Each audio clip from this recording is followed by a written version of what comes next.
Haleluya, puji Tuhan. Mengucap syukur buat setiap kebaikan Tuhan dalam hidup kita.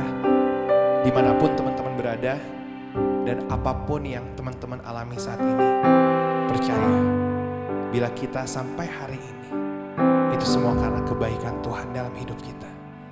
Dan biarlah segenap hidup kita berikan buat Dia, sebab Dia terlebih dahulu telah berikan yang terbaik buat kita. Haleluya. Terima kasih Tuhan. Terima kasih Tuhan, kami mau beri yang terbaik Tuhan buat Engkau pada saat ini Tuhan. Inilah persembahan kami Tuhan. Haleluya.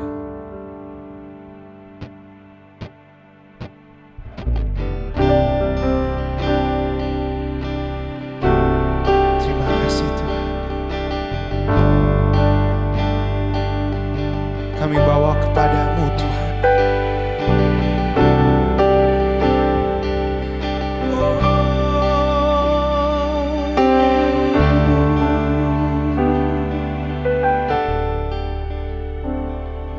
Ku bawa kepadamu, oh Tuhan, persembahanku ini. Ku ingin Engkau menerima korban syukurku melalui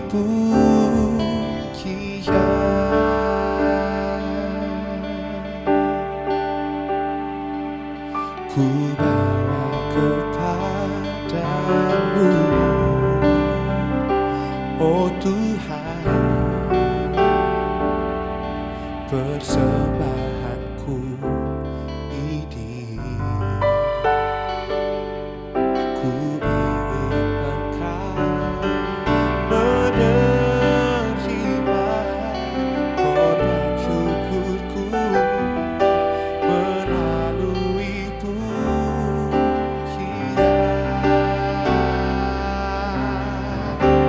takkan pernah ku bawa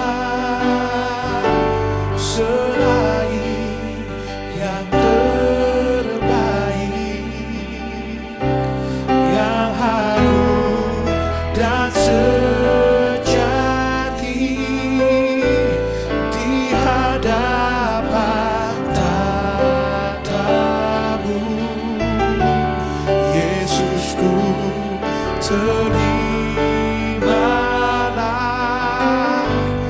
korban syukurku ini yang mengalir di hatiku sebagai persembahanku.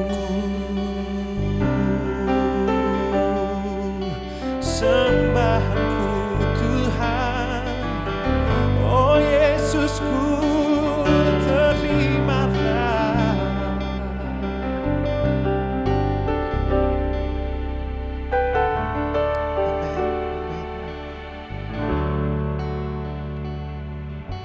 Ku bawa kepadamu, oh Tuhan, persembahanku ini.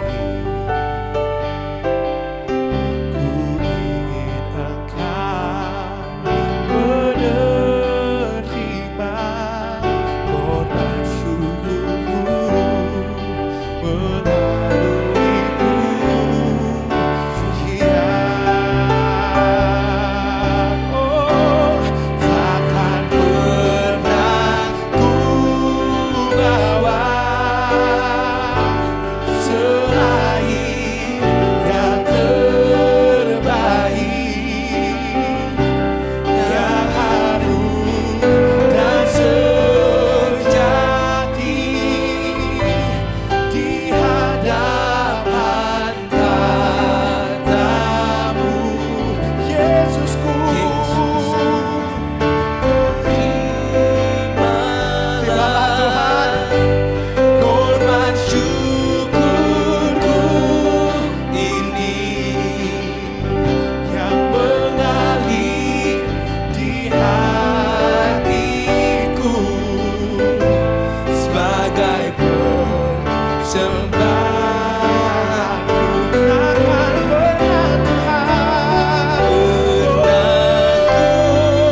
sembahanku,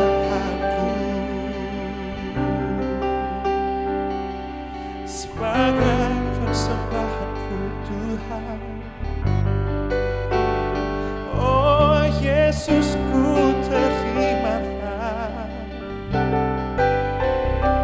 Haleluya Tuhan.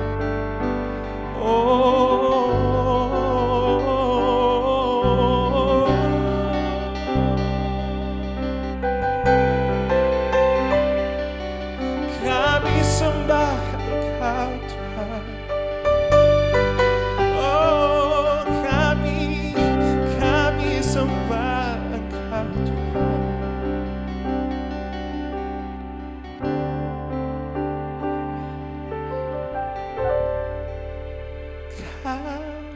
Ku sembah,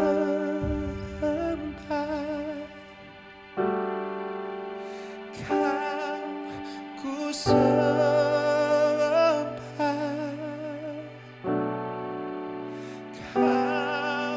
ku sembah,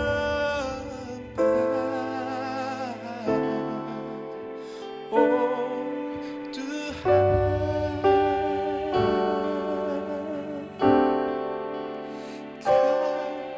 Ku sembah,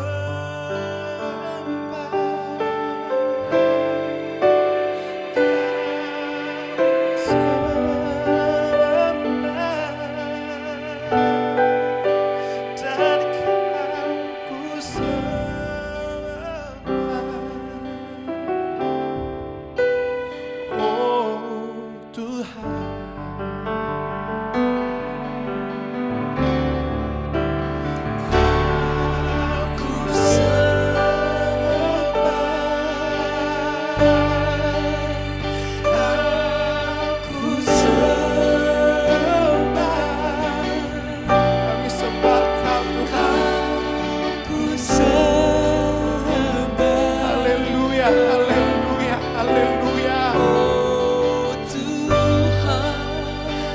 Sembah Engkau Yesus, haleluya. Ku sembah, haleluya, haleluya, haleluya. Ku sembah, amin, amin, amin Tuhan. Terima kasih Tuhan, terima kasih Yesus.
Keadaan kami pada hari ini Tuhan, pada saat ini Tuhan, kami mau tetap menyembah Engkau Yesus. Haleluya, haleluya, haleluya, haleluya. Amin, amin, amin, amin Tuhan. Terima kasih Tuhan. Terima kasih Tuhan. Terima kasih Tuhan buat hadirat-Mu dalam hidup kami Tuhan. Itu cukup Tuhan buat kami Tuhan. Oh Tuhan, haleluya. Terima kasih Tuhan. Dan kami mau dengar suara-Mu Tuhan. Berbicara Tuhan bagi kami Tuhan. Berbicara Tuhan. Kami butuh firman-Mu Tuhan. Firman-Mu yang menguatkan kami. Yang menuntun langkah kami Tuhan. Haleluya. Terima kasih Tuhan. Kami buka hati kami. Siap untuk mendengarkan suara-Mu. Dalam nama-Mu kami berdoa dan mengucap syukur. Haleluya Tuhan. Haleluya. Amin. Amin. Haleluya, puji Tuhan. Rekan-rekan pemuda yang saya kasihi, hari ini kita mengambil tema Power of Worship. Dan worship berbahasa Inggris itu dalam bahasa Indonesia mempunyai pengertian ibadah, tapi juga mempunyai pengertian menyembah atau penyembahan. Jadi saya tidak akan membedakan kedua kata tersebut, baik ibadah maupun menyembah. Itu adalah satu, sebab dalam ibadah harus ada penyembahan, dan kalau kita datang dalam menyembah Tuhan, itu berarti kita beribadah. Jadi pengertian mengenai ibadah dan penyembahan itu saya anggap sama ya dalam topik kita pada hari ini. Dan kalau kita datang kepada Tuhan, kita beribadah kepada Tuhan, kita menyembah Tuhan, apa yang menjadi alasan, apa yang menjadi dasar bagi kita sehingga kita mau beribadah, sehingga kita mau menyembah Tuhan? Kita perlu tahu bahwa ibadah dan penyembahan itu adalah satu bentuk perintah Tuhan kepada manusia. Ya, itu bukan hanya satu keadaan yang baru populer saat ini, tetapi sejak mulanya memang Tuhan menghendaki kita untuk beribadah dan menyembah Tuhan. Ya, itu yang Tuhan kehendaki. Sebab itu kita bisa lihat bersama-sama di dalam kitab Ulangan pasal yang ke-6 ayat yang ke-13, itu dikatakan, engkau harus takut akan Tuhan Allahmu, kepada Dia haruslah engkau beribadah, dan demi namanya haruslah engkau bersumpah. Jadi jelas bahwa ibadah itu adalah satu perintah Tuhan. Dan perintah itu datang kepada bangsa Israel, dan kita tahu bahwa kita adalah umat-umat tebusan Allah. Kita sudah diampuni dosa kita oleh Yesus Kristus melalui pekerjaan penyaliban. Dan sebab itu kita menjadi orang-orang Israel rohani. Sebab itu pesan ini pun, perintah ini pun menjadi bagian kita. Harus kita turuti, kita harus datang untuk beribadah kepada Tuhan. Dan ketika Yesus selesai 40 hari, 40 malam berpuasa, kita baca di dalam Alkitab, iblis datang untuk mencobai Yesus. Ya, iblis datang untuk meminta Yesus mengubah batu menjadi roti, kemudian menantang Yesus untuk menjatuhkan diri dari hubungan bait Allah, dan kemudian dia membawa Yesus ke satu gunung yang sangat tinggi, di ayat itu katakan. Gunung yang sangat tinggi, dan dari atas gunung itu dia memperlihatkan kepada Yesus pada saat itu keindahan dunia yang ada, ya. Dan dia berkata kepada Yesus, kalau saja Yesus mau menyembah dia, maka seluruh dunia ini akan diserahkan kepada Yesus. Lihat apa jawaban Yesus kepada iblis pada saat itu. Enyahlah iblis, karena hanya kepada Allah lah kamu harus beribadah, kamu harus menyembah. Jadi jelas bahwa penyembahan ibadah adalah perintah Allah. Dan kalau kita waktu itu Yesus membiarkan dirinya menyembah iblis untuk dapat menguasai dunia pada saat itu, maka kekuasaan tertinggi tidak lagi pada Allah. Kekuasaan tertinggi akan dipegang oleh iblis. Karena inti dari menyembah adalah satu pernyataan bahwa kita tunduk, takluk kepada kekuasaan yang lebih tinggi. Dan kalau Yesus menyembah iblis, artinya Yesus mau mengakui bahwa iblis mempunyai kedudukan yang lebih tinggi, mempunyai kekuasaan yang lebih tinggi. Kita tahu juga pada saat masih di dalam sorga Lucifer, ya, menjadi pemimpin paduan suara di dalam sorga. Dosa Lucifer adalah ketika dia ingin juga disembah, dia ingin juga dipuji seperti Allah. Dia ingin lebih tinggi dari Allah. Jadi bayangkan kalau pada saat itu Yesus kemudian menyembah Lucifer, maka apa yang menjadi kehendak Lucifer pada saat itu, bahwa dia ingin lebih tinggi daripada Allah, dia ingin disembah, itu akan tercapai. Dan keadaan dunia yang adalah ciptaan dari Allah Bapa akan sia-sia semua. Semua akan di bawah kekuasaan iblis. Sebab itu kita berterima kasih bahwa kita mempunyai pesan dan perintah Allah ini, bahwa kita hanya boleh beribadah kepada Tuhan, kepada Allah yang Maha Kuasa. Ya.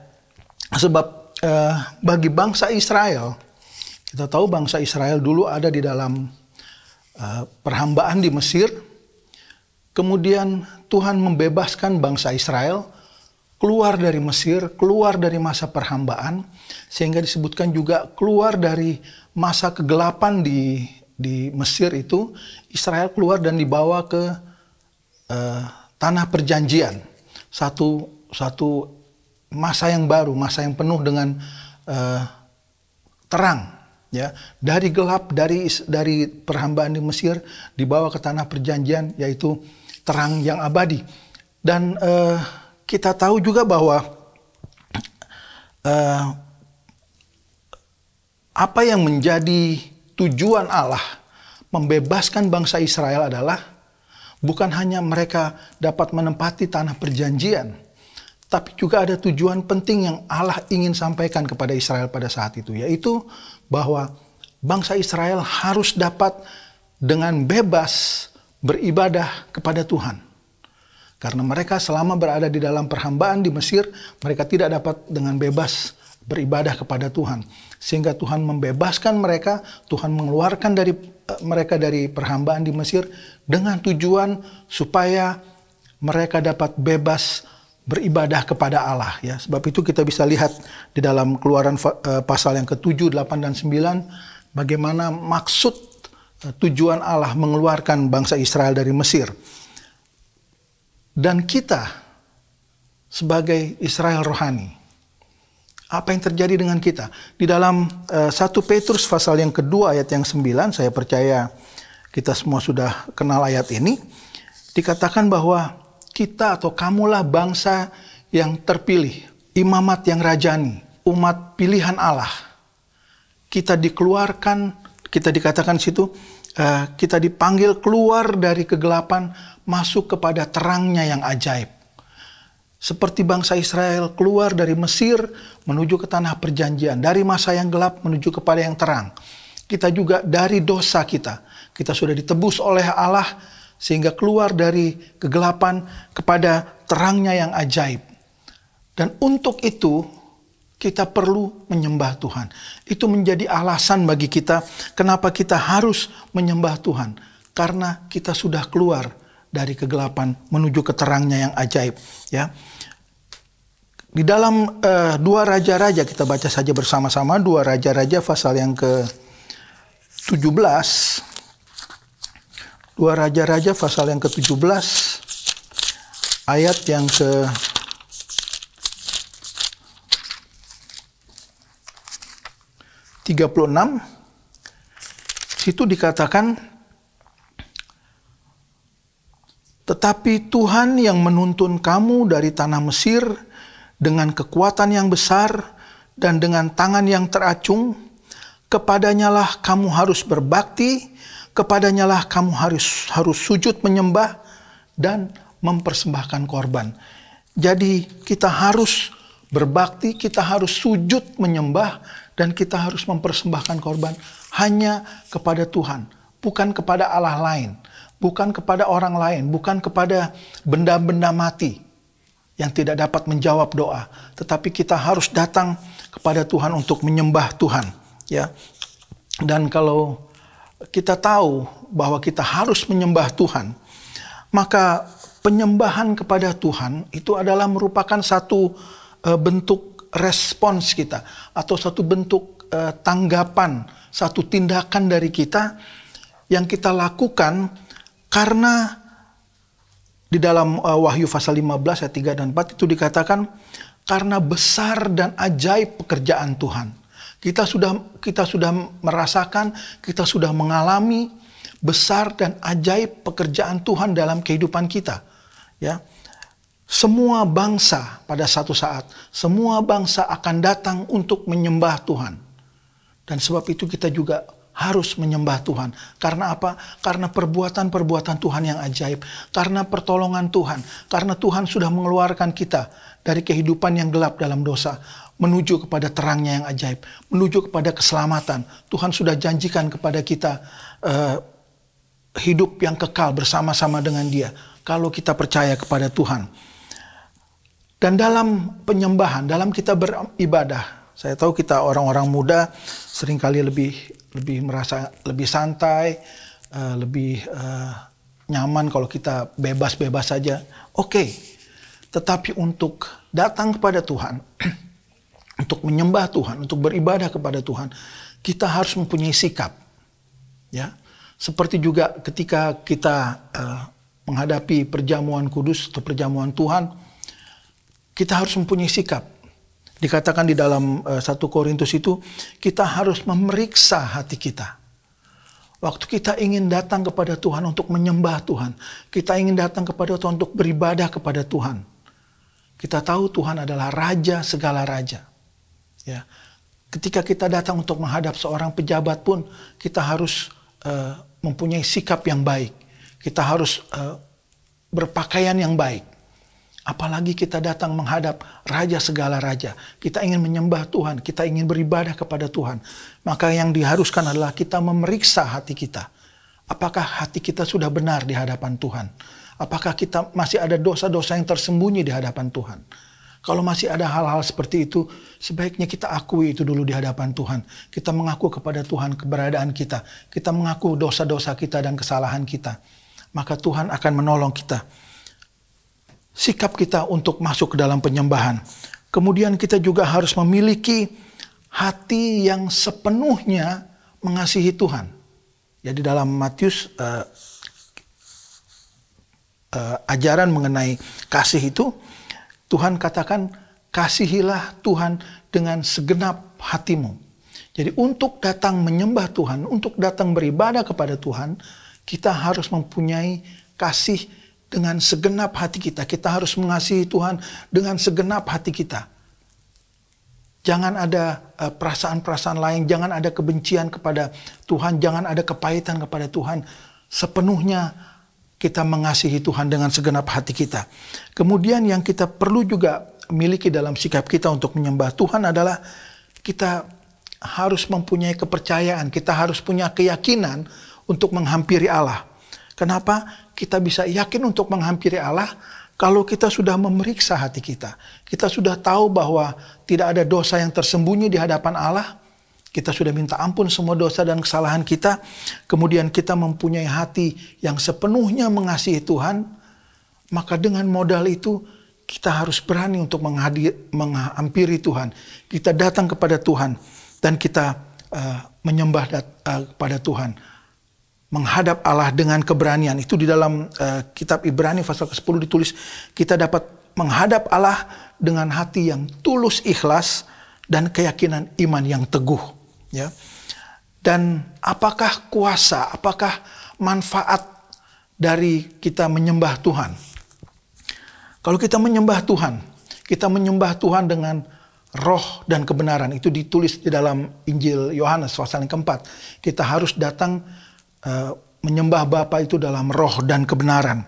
Dan kalau kita ingin, kalau kita mulai menyembah Tuhan dalam roh dan kebenaran, maka kuasa dalam penyembahan itu akan berkarya di dalam kita.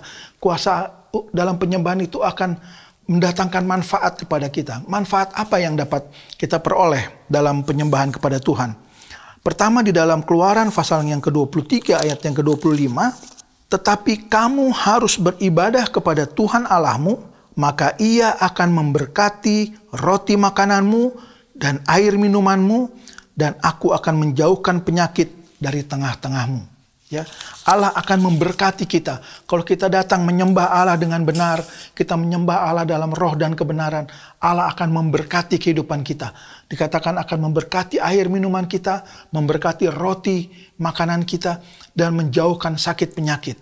Sebab itu datanglah kepada Tuhan, menyembahlah kepada Tuhan, beribadahlah kepada Tuhan dalam roh dan kebenaran. Hasil lain yang dapat kita peroleh juga ketika kita datang menyembah Tuhan adalah kita dapatkan kelepasan. Ketika Paulus dan Silas sedang dalam penjara, tangan dan kaki mereka terikat, penjara terkunci, tetapi mulut mereka masih tetap dapat memuji Tuhan. Sehingga di tengah malam mereka mulai memuji Tuhan. Mereka di situ di dalam Kisah Rasul ditulis Paulus dan Silas mulai memuji Tuhan. Mereka berdoa, mereka menyembah Tuhan. Dan apa yang terjadi? Terjadi satu gempa bumi yang besar. Sehingga semua pintu-pintu penjara terbuka. Mereka dapat berjalan dengan baik. Mereka dapat saja meninggalkan penjara itu. Mereka dapat keluar dengan bebas. Artinya ada kelepasan kalau kita menyembah Tuhan. Ada kelepasan kalau kita beribadah kepada Tuhan. Dan yang terakhir saya ingin katakan adalah bahwa manfaat dari menyembah, kuasa dari satu penyembahan adalah kita dapat menikmati hadirat Tuhan. Seperti yang dialami oleh bangsa Israel ketika Salomo mau mentabiskan bait Allah. Dia sudah kumpulkan imam-imam, para pemain musik, para pemuji sudah disiapkan. Waktu mereka mulai menyembah Tuhan, waktu mereka mulai menyanyikan puji-pujian, awan itu turun dan kemuliaan Tuhan memenuhi semua bait Allah di tempat itu. Jadi kalau kita mau masuk dalam penyembahan kepada Tuhan, kita mau masuk untuk beribadah kepada Tuhan, tidak harus selalu di gereja. Saat ini kita terbatas dengan keadaan yang ada saat ini. Tetapi dimanapun kita berada, ketahuilah bahwa Paulus katakan, tidak tahukah kamu bahwa kamu adalah bait Allah? Kita adalah bait Allah. Dan kalau kita menyembah dalam roh dan kebenaran, maka kemuliaan Allah juga akan turun kepada kita. Kita akan merasakan hadirat Tuhan. Kita akan merasakan kemuliaan Allah turun di dalam kehidupan kita. Dan kita akan bersuka cita di dalam Tuhan. Sesuatu yang tidak bisa tergambarkan. Sesuatu yang tidak dapat tergantikan dengan apapun juga. Ketika kemuliaan Allah memenuhi kehidupan kita. Ketika kita merasakan kuasa Allah bekerja di dalam kita. Tetaplah menyembah Tuhan. Tetaplah beribadah. Tuhan Yesus memberkati kita semua. Mari kita berdoa. Allah Bapa di dalam sorga, Allah Bapa yang kami tahu adalah pencipta semesta alam ini. Betapa besarnya Engkau Tuhan. Sebab itu kami harus mengucap syukur kepadamu. Karena kami memiliki Allah seperti Engkau. Kami memiliki Allah yang besar. Allah yang menciptakan segala sesuatu. Dari tidak ada menjadi ada. Dan kami harus datang untuk beribadah kepadamu karena itu adalah perintahmu. Dan kami ingin mendengar, kami ingin menjalankan perintah Tuhan dalam kehidupan kami. Kami ingin Tuhan, kehidupan kami juga boleh menyenangkan hati Tuhan. Kami ingin datang untuk berbakti kepadamu, kami ingin datang untuk menyembah Tuhan. Sebab itu Tuhan, sebelum kami lakukan segala sesuatu itu, biarlah Tuhan kami juga memeriksa hati kami. Supaya tidak ada perkara-perkara yang salah yang kami ingin sembunyikan daripada Tuhan. Tapi biarlah dengan hati yang terbuka kami datang kepada Tuhan. Tuhan ampuni segala dosa dan kesalahan kami. Sehingga kami dapat masuk ke dalam hadirat Tuhan. Kami dapat menyembah Tuhan. Kami dapat dengan bebas memuji Tuhan. Kami dapat dengan bebas beribadah kepada Tuhan. Sekalipun tidak ramai seperti di dalam gereja pada umumnya. Tetapi dalam kesendirian kami juga dapat merasakan hadirat Tuhan. Kalau saja kami tahu merendahkan diri di hadapan Tuhan. Kalau saja kami mempunyai hati yang siap. Kalau kami mempunyai hati yang sepenuhnya mengasihi Tuhan. Kami percaya Tuhan akan datang dan memenuhi hati kami. Kami dapat menyembah Tuhan dengan bebas. Dan kami tahu Tuhan, berkat jasmani, berkat rohani akan menjadi bagian kami. Tuhan akan melepaskan kami juga dari semua ikatan-ikatan dosa, dari semua ikatan-ikatan kesusahan, kesulitan yang kami hadapi dalam kehidupan ini. Karena itu adalah janji Tuhan. Dan terlebih daripada itu, kami juga ingin merasakan dan menikmati hadirat Tuhan dalam kehidupan kami, dalam penyembahan kami, dalam ibadah kami. Karena itulah yang kami rasa kami perlu dalam kehidupan kami ini. Terima kasih Tuhan, berkati akan semua rekan-rekan pemuda yang ada. Kalau mereka masih terikat dengan dosa-dosa yang ada saat ini, Tuhan kiranya lepaskan mereka. Berikan mereka kepada hati yang mau jujur di hadapan Tuhan, terbuka di hadapan Tuhan, mengakui dosa-dosa mereka. Supaya dengan pengakuan dosa mereka dapat minta ampun dosa mereka. Dan kalau mereka sudah diampuni dosanya, biarlah mereka datang kepadamu untuk beribadah kepadamu. Mereka datang untuk menyembah Tuhan. Karena itulah yang Kau kehendaki dalam kehidupan kami. Terima kasih Tuhan Yesus, berkati kehidupan kami. Kami percaya kehidupan kami aman di dalam tangan Tuhan. Di dalam nama Tuhan Yesus Kristus kami berdoa. Haleluya. Amin.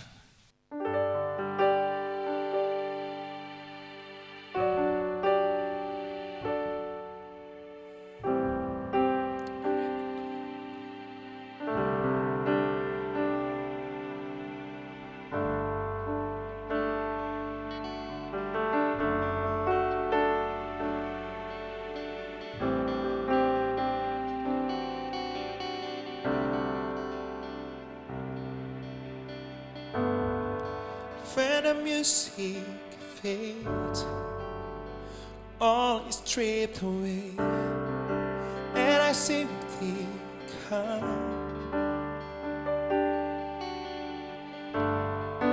longing just to breathe something that's worth that would bless your heart. I'll bring you more than a song, for a song in itself is not what you have required. You search much deeper within, through the way things appear. You're looking into my heart.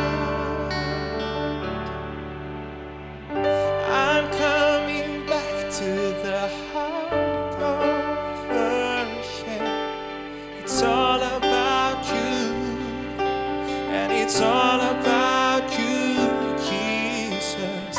I'm sorry, Lord, for the things I've made, and it's all about you, and it's all about you, Jesus. I'm coming back to the heart of worship, and it's all about you, and it's all about you, Jesus. I'm sorry, Lord, for the things I've made it, when it's all about you, when it's all about you, Jesus. Oh,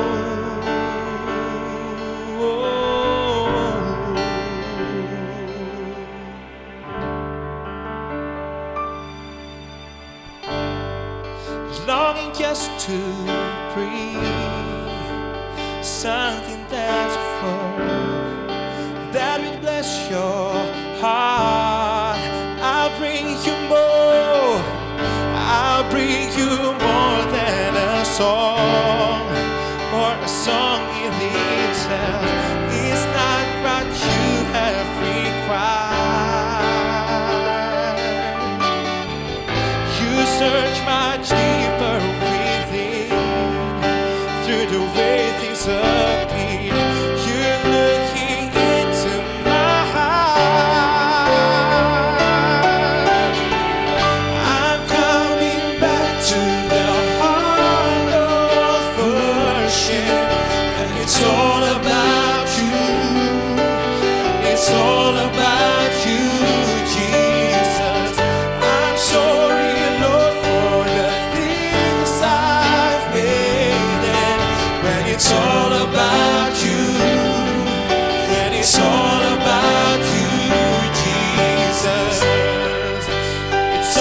about you.